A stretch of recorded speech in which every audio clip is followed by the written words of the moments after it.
Welcome to the Marketing AI SparkCast, where AI meets modern marketing. Hosted by Abby Varma, a global leader in marketing, AI, and innovation, each episode brings you real conversations with leaders putting AI to work in strategy and execution. This episode is brought to you by Spark Novus and the Marketing AI Pulse community.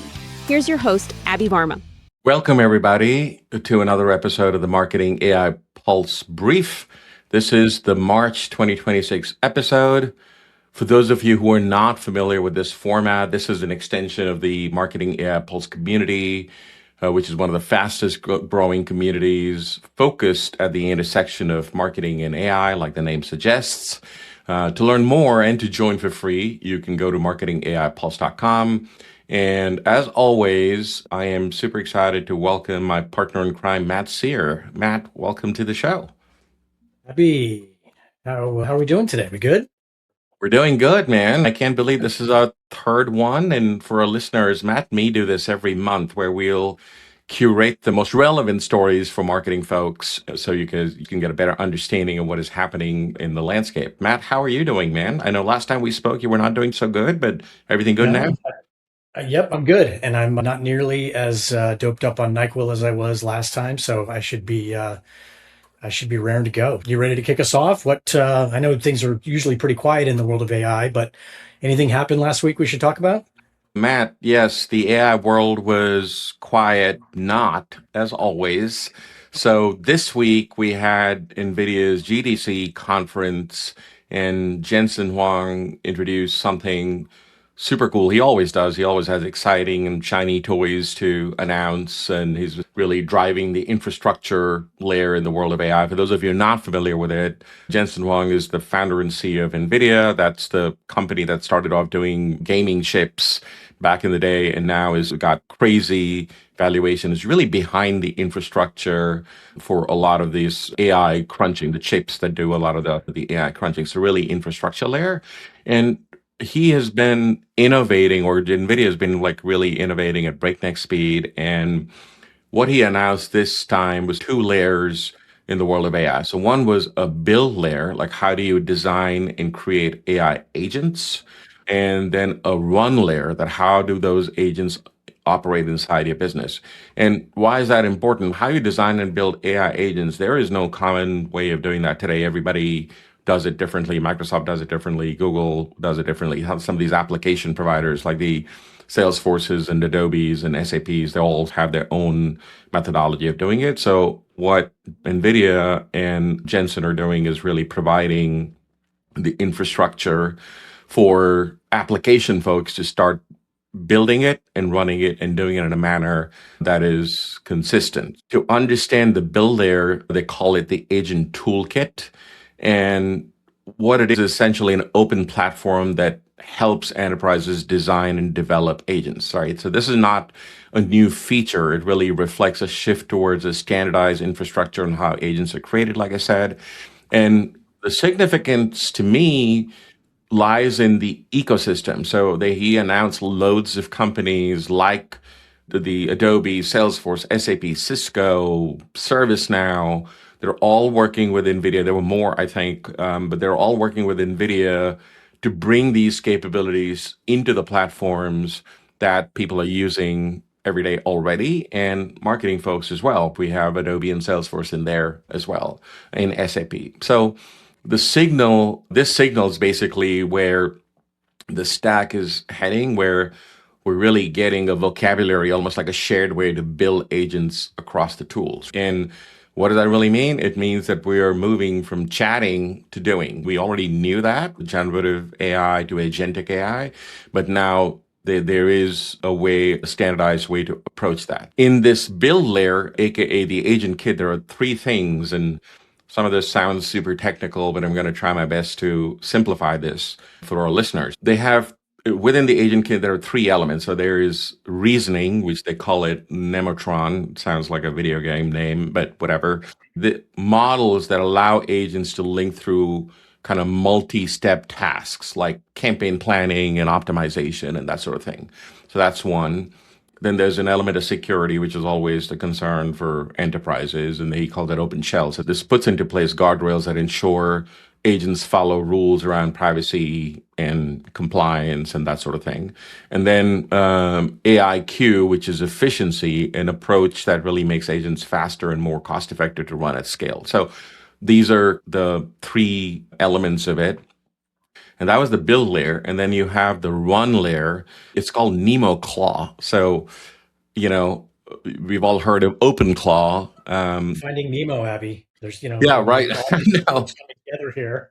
seriously, man, these names are like too cute for what they do. But yeah, so Nemo Claw is NVIDIA introduced that, and that represents the run layer, and that builds on OpenClaw, the concept, evolving it into really an enterprise-ready platform designed to run and provide governance to AI agents in real-world environments, right? So essentially, if the agent toolkit is how you design the system, NemoClaw is what makes it work in the real world. So it runs and coordinates agents across systems.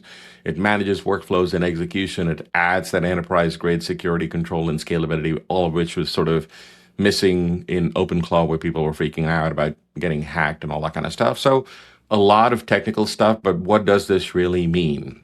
It's pretty major where you can actually make AI do work, right? And essentially what's going to happen is once this will manifest itself in the form of business application, and you'll suddenly have the Adobes and the Salesforces and the other application providers starting to embrace this framework, you're going to move to a tool that assists marketers to one that participates in the actual execution of work, right? So, which is pretty powerful, right? So, NVIDIA is positioning itself as kind of a foundational layer of AI on how agents are built, governed, and scaled across the enterprise stack. And for marketing leaders, that shift is clear to me, where the question is not just what AI can create, it's what AI can actually run. So, before there was a lot of discussion about, hey, we want to make sure that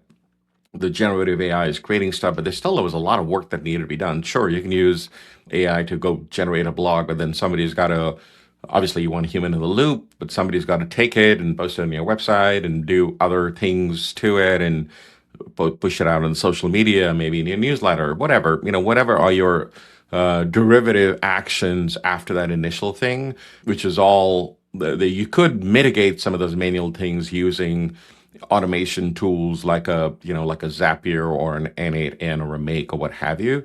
But now with some of these capabilities, I know they just got announced, but with some of these capabilities, it's seeming more and more real that it is moving from creating just to doing. So I don't know, has that blown your mind, or did you get lost in the nomenclature of Nemotron and NemoClaw?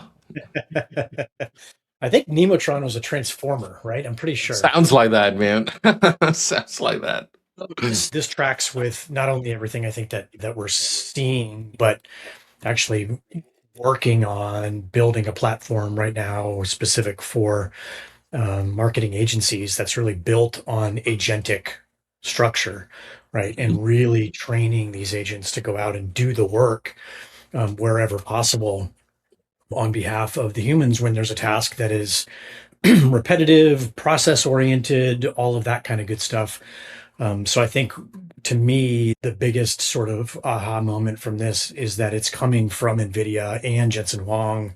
And to your point, it's not just a shift. This is a massive decision by a massive company that has enormous clout in the world of AI, saying Yeah. agents are a thing. You may have thought they were just a passing fad, but they are a thing. And let's show you what we mean by that. So I think it's great. I think it just doubles down on the folks who have been saying for a bit that agents are going to be an important part of the future. I think it's really cool. Yeah, I mean, I like the fact that this is giving the industry the tools and the know-how of accelerating building and running agents in a safe way.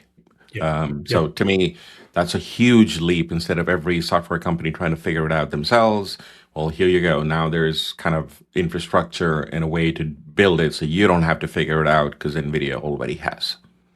Yeah. Yeah, and it moves us even farther beyond. A lot of companies and tools were built as LLM wrappers. I'm going to take ChatGPT and I'm going to build a business around it. I think that trend really is in a lot of ways coming to an end. And I think what we're seeing here is probably the next wave, which is really around agentic behavior and massive infrastructure, to your point. Good stuff. Yep, absolutely. So we move from this kind of super innovative future forward to what is happening now. So our next story, Matt, is the fact that there's information and data which talks about how true AI adoption is still lagging in marketing, although I see the state of AI in marketing by Salesforce and all these different reports claim that, 80, 90%, whatever the exact number is, of marketers are actually using AI. But I think based on some new data, sounds like that is not the case. So can you unpack that for us?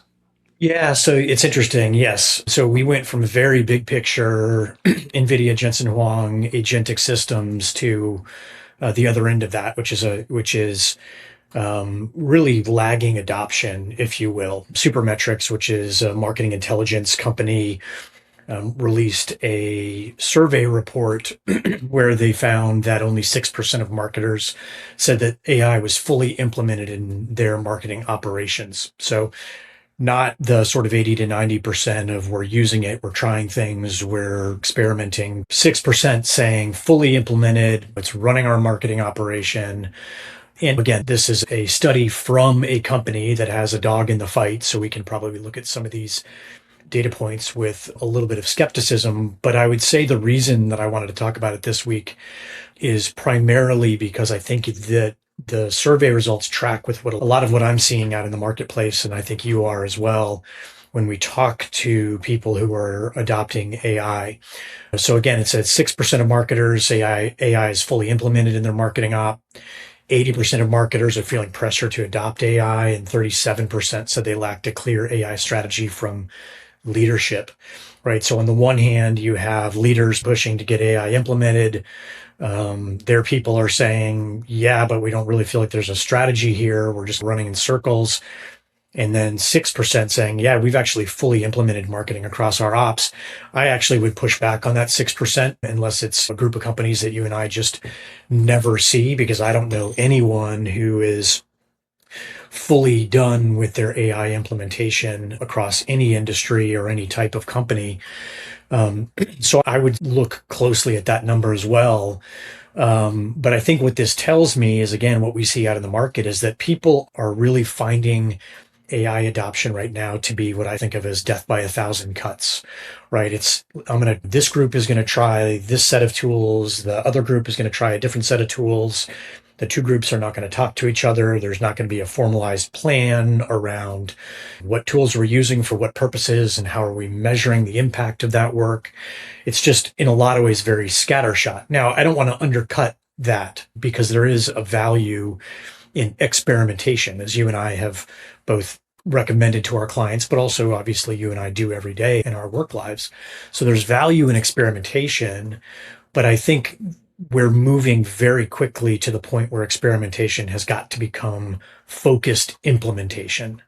And we have to move from this death by a thousand cuts mentality to a place of we have a plan, we have a strategy, we have a plan, and we're going to run that plan and measure that plan or measure the KPIs of that plan and make adjustments based on that.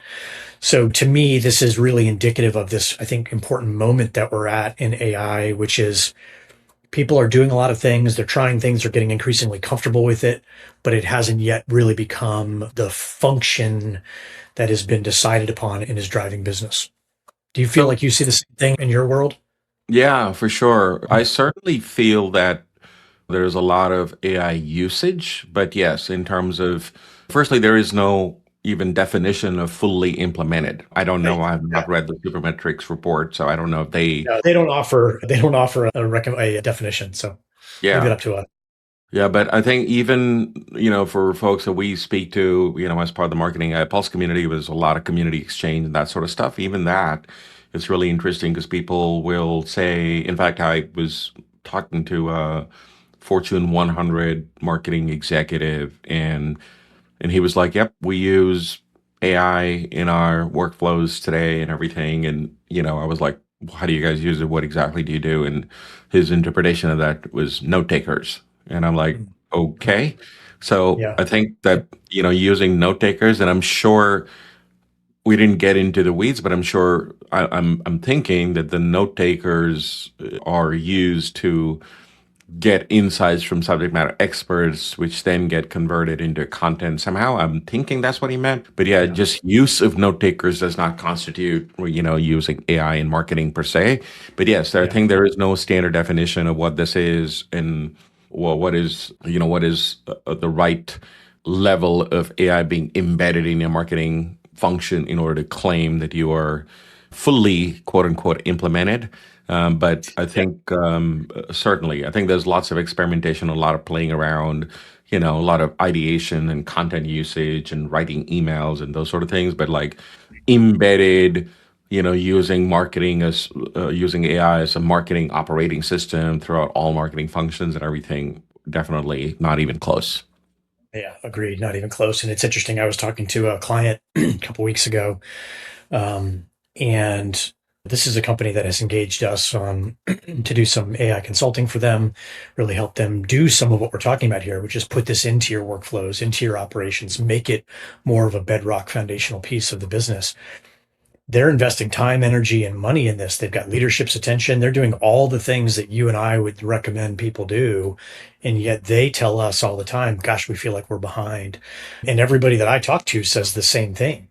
And so what I always like to say to folks is, look, the fact that you're engaging with us in this work, the fact that you're thinking about it in this way, the fact that you're experimenting in different ways means that in a lot of ways you're way ahead of the Yeah. vast majority of the folks out there. And so give yourself some credit for doing the work that you're doing. And I would actually say to build on that and thinking about this particular survey is find ways to really start to operationalize and systematize this, right? It's yes, we've talked about 2 to 3 workflows, find challenges in your business that can probably be well handled by AI and really make AI a part of that. Force AI into those processes so that you can start to see where there's going to be some benefit and some value. And of course, measure the benefit that you can get from that and learn and evolve just like any other project. I think one of the things that we see a lot is lack of governance in these organizations, even the ones that are committed to it. And I think there's a little bit of we want to wait for the perfect moment to do this governance stuff. And so I would just tell people, don't let the perfect be the enemy of the good. Identify a person or a team to really lead these efforts, have responsibility for these efforts, codify some of your governance, right? Put some policies and procedures in place. Those are going to change. Everybody knows that. AI is changing too fast for this stuff to stay around for a year or more. But start to codify some stuff and give your people some guardrails and some guidance so that they can move forward with some clarity. And finally, I would say a lot of what I see marketing agencies, marketing organizations in particular doing is focusing on the cool, shiny stuff. Oh, have you seen the new video generation tool or the new SEO tool that does this cool thing? That stuff's fine. It's part of the experimentation layer. But I would recommend that folks take that strategic step back and say, let's look at this from a business perspective and figure out where the greatest challenges and then thus value are coming from. So take that 6%, I would say, not as, oh my gosh, there's already 6% of companies that have already completely figured this out, because I don't think there are, but say there's a huge opportunity for us here within those numbers to really push forward in a way that's going to give us both market penetration, but also competitive value. Yeah, couldn't agree more. I think the one thing we just said, which really resonated with me, and that's our advice to clients, is that you've got to attach your AI initiatives in marketing to some sort of a business value. Yeah. Otherwise, it's just an experiment that is going to eventually wither away. Like I see a lot of companies, like you said, use tools and they'll play around with it and that sort of thing and be like, yep, this is great. It works. But then that's it. That's the end of it, right? Because there's no use case. It's not quite tied to business value. You're not getting into it with an understanding that, hey, this is a larger initiative other than just quote unquote a tool. And without really doing that, you're not going to go anywhere. So I think the attaching it to that business value is a very relevant point you made. Yeah, absolutely. All right, Abby, I think you want to talk about agents again. This is the Abby Agent Show today. I'm gonna ping pong this back across the table, and you're gonna tell us a little bit about FedEx and moving Yeah. on from his agents, Yes. and now you're gonna talk about FedEx's agents. Yes, absolutely. And this one caught my eye. This was like a Wall Street Journal article from last week, I believe, which was really talking about FedEx is building an AI agentic system, designed to really take their business objectives and translate that into coordinated execution across functions, not just marketing, like across functions. However, the piece specifically called out marketing operations and campaign management as one of the areas where the system will be applied, which I thought was very interesting. And there, the article spoke about their structure of the agents was sort of three elements, right? The manager agent that structures the process by breaking down the goal, like launching a campaign and breaking it down into sort of baby steps along the way. You have the worker agents that carry on those tasks across the system, such as data or messaging or channel execution or what have you. And then you have an audit agent that reviews the outputs for accuracy and compliance and quality. So to me, I just thought that this was the fact that this they call out marketing and the fact that this is yet another proof point that the world of agents is live and well, and it is going to be more and more prevalent. I think it's starting small, but we can already see that it is infiltrating all aspects of marketing and is going to continue to do so in the future. One wonders that in like 10 years, is it going to be lean and mean marketing departments with a whole bunch of agents doing the execution and the marketing folks doing the thinking and the strategizing, but then the actual execution is going to be done by agents. And yes, there may be a human on the loop in the other side, of that pipeline to who is going to review things. Although this one has an audit agent, but just wonders what the future marketing department and operating model would kind of look like. And which is why this sort of caught my eye because I felt that, for marketing leaders, there's three elements that stood out. The operating model, like I said, so marketing execution paradigm shifting from, managing workflows to really designing how work flows through the systems, right? Where you want to make sure that it's not humans connecting. It's not a Zapier make and type workflow thing, but it's more you are imagining and directing how you want your agent to execute without really manually connecting things at every single endpoint.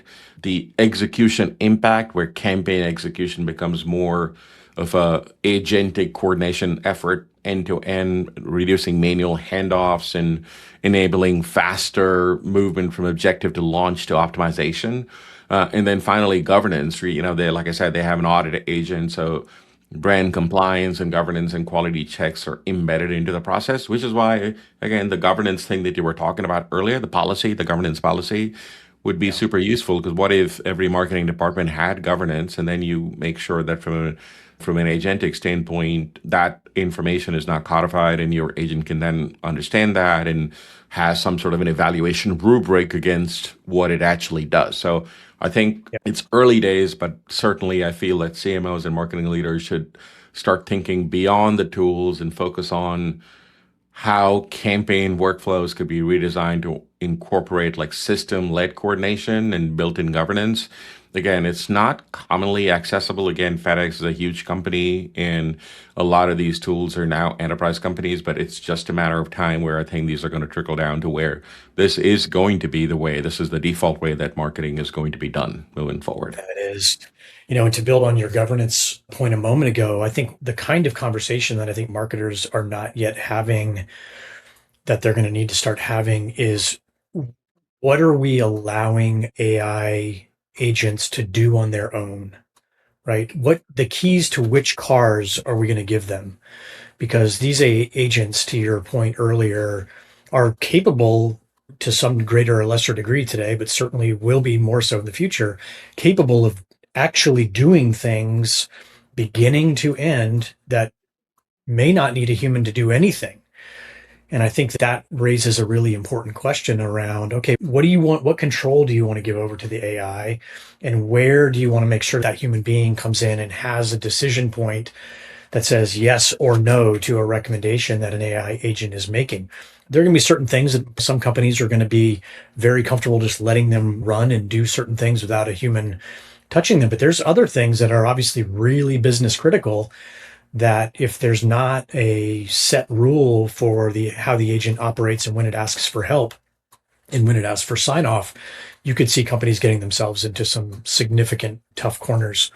So the earlier those conversations happen, in my mind, the better.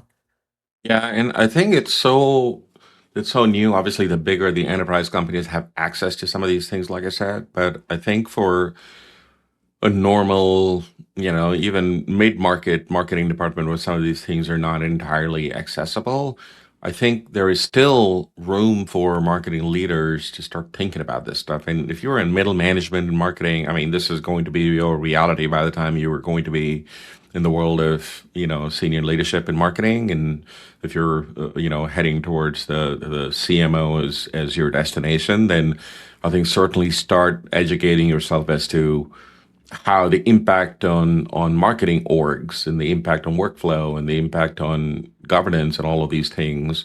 I think it can't be ignored. Essentially, like it is coming to you fast and furious. Yeah. Yep. Sure is. All right, Matt, we can't have an AI marketing conversation without really talking about Google. Yeah, so tell me, I know there's some new data by Bright Edge about Google and AI. Unpack that for us. Yeah, you got it. Yeah. So another done by a company. So again, you can probably look at some of these results with a little bit of cynicism, but I think this one, to me, what I really like what the data point says because it has very clear implications for marketers and content marketers in particular. As you said, Bright Edge recently released a report where they did a study of traffic and the kinds of information that ends up in Google AI overviews and ChatGPT AI overviews, et cetera.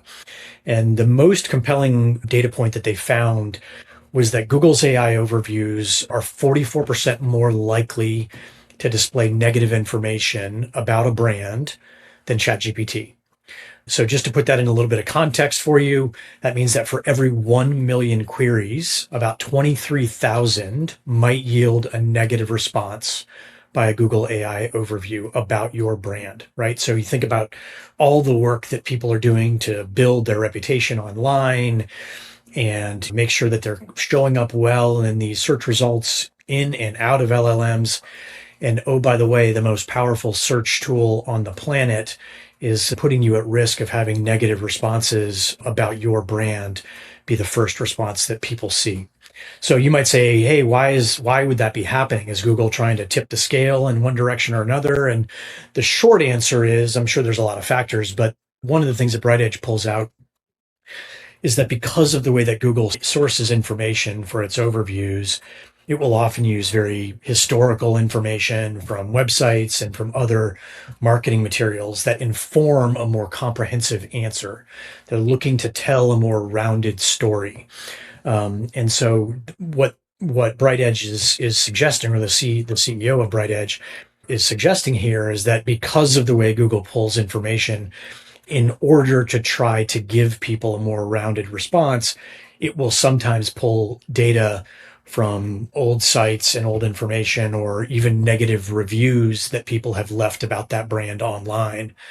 And so it's starting to tell a story of search is not just something that you as a brand can control 100%. It is now very multi-factor in what gets put in front of people. And I think it's a reflection of how people are using AI tools to find information. I think you and I live this, and I think a lot of people are living this, which is increasingly using these tools as deep research tools, right? Really helping tell or find information that goes a layer deeper and is not just the marketing ad that somebody wants to have make sure that I see. It's going deeper than that. And what they are suggesting here is that marketers need to be really cognizant of the kind of information that's already out there and the kind of information that they are creating net new, right? So we all know search traffic patterns are changing. I've heard from lots of people that the traffic on their brand websites is going down. That's to be expected given the use of LLMs as essentially search engines on steroids. So you have to think differently about SEO. Authority is going to matter more than ever because people are looking for those deeper answers. And interestingly, the data points that we're starting to really look at are changing, right? Where it used to be, we used to look at metrics like time on page or total views and things like that. There's now a lot of interest in visibility metrics, right? Being cited or referenced inside these AI answers becoming Right. increasingly important. So it's a big shift, but I think one that marketers can have some impact on. So when you say visibility, you mean rank becomes less important, almost as opposed to share of voice in a lot of ways, right? You want to make sure that you are cited and referenced a lot more. Share of voice, trust, right? It's a topic you and I have talked already quite a lot about in our first few sessions here, which is you have to build trust. And I'm going to share another story here in a minute where that trust was broken very well, and they're paying the price for it. So trust absolutely is critical. That share of voice, that expertise, I think is really important. The more that you can be seen as genuinely adding to a conversation, genuinely adding expertise and knowledge that help people make decisions, the better off you're going to be. And, the things that I would leave CMOs with in this area is first and foremost, this is just generally good internet hygiene is respond to negative reviews or comments that are out there, right? It may have been from 5 years ago, but that stuff is getting pulled into these AI overviews. So go and seek those out and try to respond to them in genuine ways.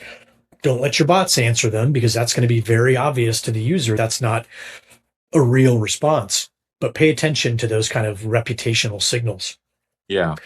Related to that, I would say is get the old stuff off your website that isn't helping your current story. So you might think, well, that's an old page. We haven't touched that in 10 years. We don't offer that service anymore, but nobody ever goes there. That's not the point anymore. The point is Google's and others are going to pull that information in to these overviews to help create that rounded response. So if you have old stuff on your site that isn't relevant to you anymore or is maybe outdated, get rid of it because it will start to be a drag on your brand. And the last thing, you touched on it here just a moment ago, is investing in subject matter expert content, right? Mm. Whatever your area of interest and expertise is in your industry, create content that really resonates and helps people answer a question, solve a problem, move forward in a buying decision, and do that with an expert at the ready, so that people can feel like this is legitimate. This is not just some AI nonsense that I'm reading. Yeah, I think we've spoken, or you and me have spoken about this in previous episodes, where that element of brand discovery is Yeah. that is just completely changing. I know a lot of research that is out there which says it's still a tiny proportion. I was attending a webinar by Rand Fishkin where he was talking about that all AI desktop search in North America is about 3% or so still, and Google still dominates. But I feel, we can't ignore it Yep. because that's what happens when you ignore it. That's when you create blockbuster and Netflix type stories, right? Right. So I think for Totally. a lot of brands, you can't ignore the fact that you got to do things to start showing up in these LLMs and doing it in the correct way. Also, feel like Yeah. PR got a new lease on life. It's not that it went away, but I think the importance of making sure that your brand is now referenced out there in positive light in order to increase the authority of your brand holds a whole new level of significance in the world of LLMs. Yeah, totally. Yeah, super important. All right, Abby, let's move on to your third topic here. You're going to move away from agents and you are going to talk about Adobe and a stock impact. What are you going to tell us? Yes, I thought to keep the theme, I would do another agent story, but I am going to give you a break for this Oh, one. thank you. Right. Goodness. So this one is interesting at a very different level because, the CEO of Adobe, his name is Shantanu Narayan, announced that he plans to step down after 18 years at the helm, right? Wow. So he's the guy who's really built Adobe to what it is right now. And yes, Adobe has been struggling. I think year over year, their stock's down like 23%. And the last couple of years, it's fallen about 20%. But other than that, I mean, he's really been the architect of Adobe's whole genesis of AI and architecture towards being AI positive, and they've dominated the creative field and experience field, in that sense. But I think this is coming at a really important time for Adobe because it's moved into a cloud model, which is super successful cloud subscription model, and they've seen major long-term growth. However, with rising AI competition, so you have Canva and Figma who are rolling out generative AI tools and features to let anybody create professional looking content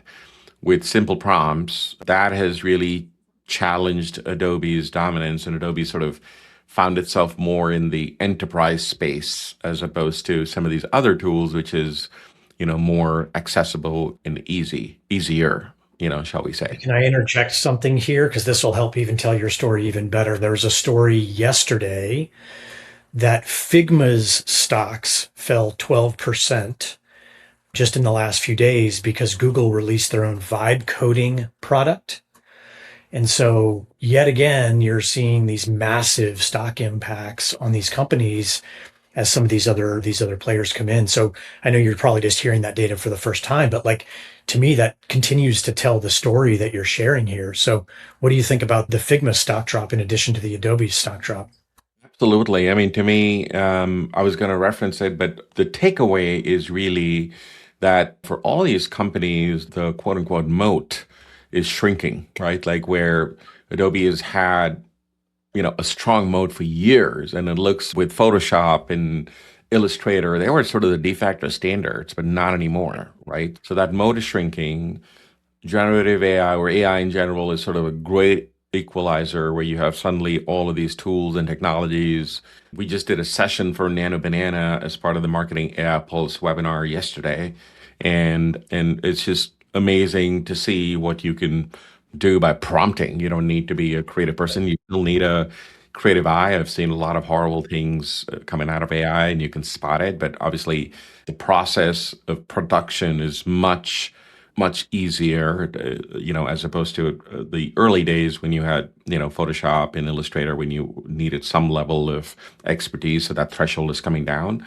And then on top of that, like the for marketers, what is really happening is it's the way you should really think about it is changing the way your MarTech strategy is going to play out, right? Where now you want to make sure that if you're not tied too much to a specific ecosystem. Yeah. Because if you were tied to an Adobe ecosystem and suddenly you now have Canva coming up with all these capabilities, or if you're tied to Canva and Figma's coming up with all of these capabilities, or if you're tied to Figma, Google's coming up with all of these capabilities. So it really makes there is no kind of Martech concept of Martech loyalty anymore because of AI is what AI is enabling for marketers to do.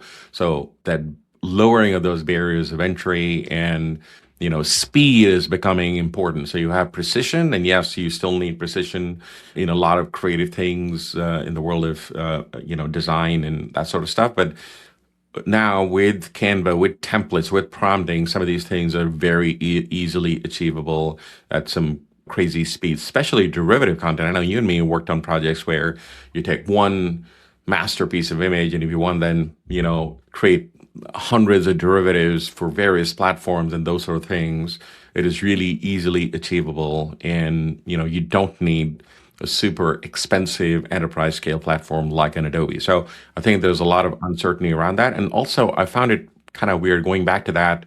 I found it weird that they didn't really announce a new CEO or when he's getting off the hot seat, so to speak, because they said, hey, they're just announcing he's leaving, and he's going to stay around till the time they announce a new successor, which they have not announced. So the timing is unknown. So yes, it was a stock story, but to me, the implications from a marketing standpoint is clear that like I said, shrinking moat, don't, the speed is becoming super important from a MarTech standpoint, and the concept of MarTech loyalty needs to be re-examined. I'm not saying go buy a new MarTech tool every week, but to me, something that within your team need to start being a little bit more agile to accommodate for that because again, this world is moving at lightning speed. Yeah, no question. Yep. So, Matt, earlier you referenced trust, and Mhm. we always, you and me, seem to end up talking Mhm. about trust a lot. I know that's near and dear to us, Mhm. but Grammarly did some things which I did not expect Grammarly to do. Can you talk a little bit about that and tell us what's going on there? Yeah, sure. So Grammarly stepped in it, right? I think of Grammarly as like the gateway drug to AI for a lot of people, right? It was the first thing that a lot of marketers started to use years ago, right? How to use Grammarly to make your emails better or shorten copy that you've written or change the tone from professional to casual, all those kind of things really started with Grammarly. Grammarly has been a very popular, very well regarded technology. It's been there for a while. And I would say, interestingly, Figma stock, as we mentioned a moment ago, if Figma stock is dropping because of a new product by Google, that to me tells me that some of these larger companies are starting to release capabilities that are going to replace some of these niche companies. And I think of Grammarly in that bucket as this is a company that does one thing and it does it really well. And they had a very strong reputation, a very committed user group, people who really love the product and would swear by it. But they made what I would call they gave themselves what I would call as a self-inflicted wound recently. In 2025, they released a new capability within the platform called Expert Review, which just by on the face of it sounds very cool. It's this idea that Grammarly users within the interface could summon specific experts to review their content so they could get really specific kinds of feedback. So they could say, you know what, I really need an English professor to look at my essay, but it wasn't just English professor generically. It was a specific human being that was being called upon. And so they had this panel of expert reviewers. There was only one problem with this was that none of these expert reviewers knew that they were an expert reviewer in Grammarly. None of them had been asked Oh, to be a part of the platform. None of them are being compensated to be a part of this expert review panel. And in fact, wait for it, Abby, one of them was dead. oh my So you God. have a Wow. panel of expert reviewers on a very well used platform, a very well regarded platform, who literally had no idea that this was happening. So The Verge, a really good outlet and publication, did a story on this where they identified some specific people who were mentioned as expert reviewers. Those people had no idea until the Verge article that they were expert reviewers on Grammarly. So Grammarly now is finding themselves in this moment of, oh my gosh, we didn't ask any of these people if they would be expert reviewers. We're not compensating them. We're just going to bury it in our terms and conditions that these are not associated with us, but we're just using them as like an expert point of view. So they try to have it both ways of we want to get the value of the voice of these people and the talent of these people and the reputation of these people, but we're not going to actually involve them in any way. And they're going to get completely caught off guard by this. So it was a totally bizarre story. And to where you started, a really easy and fast way to break a decade's worth of trust building. I'm just wondering for a brand like Grammarly, I mean, they're pretty well respected. Was this an oversight or was this something that it was a feature that they launched without really thinking about the consequences, or was it not enough adequate quality control? I mean, obviously we don't know, but I'm just wondering how did this even happen? I don't know exactly how or why this happened, but what it feels like from what I've seen and read is that they really got caught up in the ship first, ask questions later ethos in AI, right? It's like everybody's trying to outship each other. Here's a new function, here's a new model, here's a new capability, whatever it is, everybody's trying to beat each other to the market. And I think that's causing some bad decision making, right? I think it's causing people to not really think strategically about their product and what that product really is trying to become. And I think it's, to me, a further indication that marketing leaders, the folks who are listening here today, really need to pay attention to brand and to the relationships that they have with their customers, right? Because it's, we all know this, really hard to build a good reputation, but really easy to lose it. And I think this Grammarly case is a perfect example that this is a product that people would swear by. And all of a sudden they're getting terrible press at a time when I'm sure they cannot afford to get terrible press because all the other big companies out there are putting capabilities in their platforms that can do a lot of what Grammarly does. So I think you have to be very careful and cautious about what you're building into your products, how you're positioning your products, how you're adopting AI, how you're talking about adopting AI. And I think even before that is start with a like, should we even use AI here filter, right? I think a lot of folks just are naturally responding to let's just do AI rather than does it make sense to do it in this specific case? What are the pros and cons? And I think the more that people can take that deep breath and say, does this make sense? Are we going to get ourselves in trouble? Have we thought through the possible consequences of this? Not that I want people to get frozen in indecision, but I think this to me this is an example of a completely unnecessary hit to their brand. It's not like this is core functionality. It's not like this is how they go to market. This is just a nice to have feature that probably not that many people really cared an awful lot about. And all of a sudden it's had a massive impact on their brand.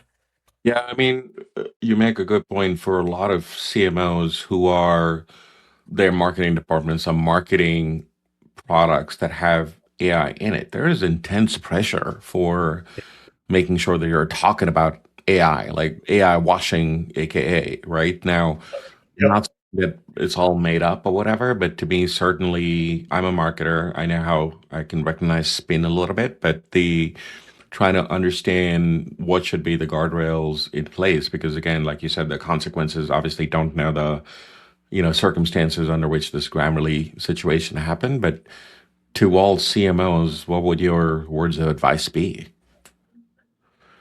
A few different things. One is, I mentioned it a moment ago, but does it make sense for us to be developing this functionality, sharing this functionality? Does this need to be AI? Yes, there's pressure to have the latest AI, but to your point, a lot of that is becoming noise. And if that noise becomes something that impacts your brand like this, man, that's not worth it. So really take the time, I think, to be strategic and thoughtful about should we even do this with AI or not. I think really clear guardrails for AI and customer facing experiences is important, back to the conversations that we've had today multiple times around governance, right? Define when and how AI is allowed to show up and it's not allowed to show up. You and I did a project last year where we went through a very deep dive with a large complex company to help really figure out where and how they could use AI in their business, in their marketing, and not. It's an important conversation to really have and not just assume that it's going to work itself out. And then last but not least, and this is marketing 101, but talk to your customers before you roll new stuff out. Understand, what are they looking for? Will this be seen as valuable or not? Will it even matter to them if you add this feature and functionality? We all want to build to vision, but I think a lot of these companies also need to build to what their clients really want and need. And I think finding that balance is super important. So go out, talk to your folks and hear what they want from you and use that as at least one of your decision-making points as you go forward. The world is changing, right? The way that brands need to appear is changing, and the way that trust is built and broken is changing. And so I would just say, don't do what Grammarly did here, which is burn a decade's worth of trust to the ground for a nice to have feature. Great advice. And Matt, I think That is a wrap. That was our last story. We have been talking for almost an hour. Yeah, I think this was awesome. Thank you very much. And to our listeners, make sure to connect up with Matt and me on LinkedIn. And if you have any questions or suggestions for any of our future episodes, or you have any burning questions on how to use AI or leverage AI in the world of marketing, throw your ideas in, DM Matt or me, and we can cover that in one of the future episodes. So, Matt, thank you very much, and have a good one. You too. Thanks. See you soon. Thanks for listening. Big thanks to Spark Novus and the Marketing AI Pulse community.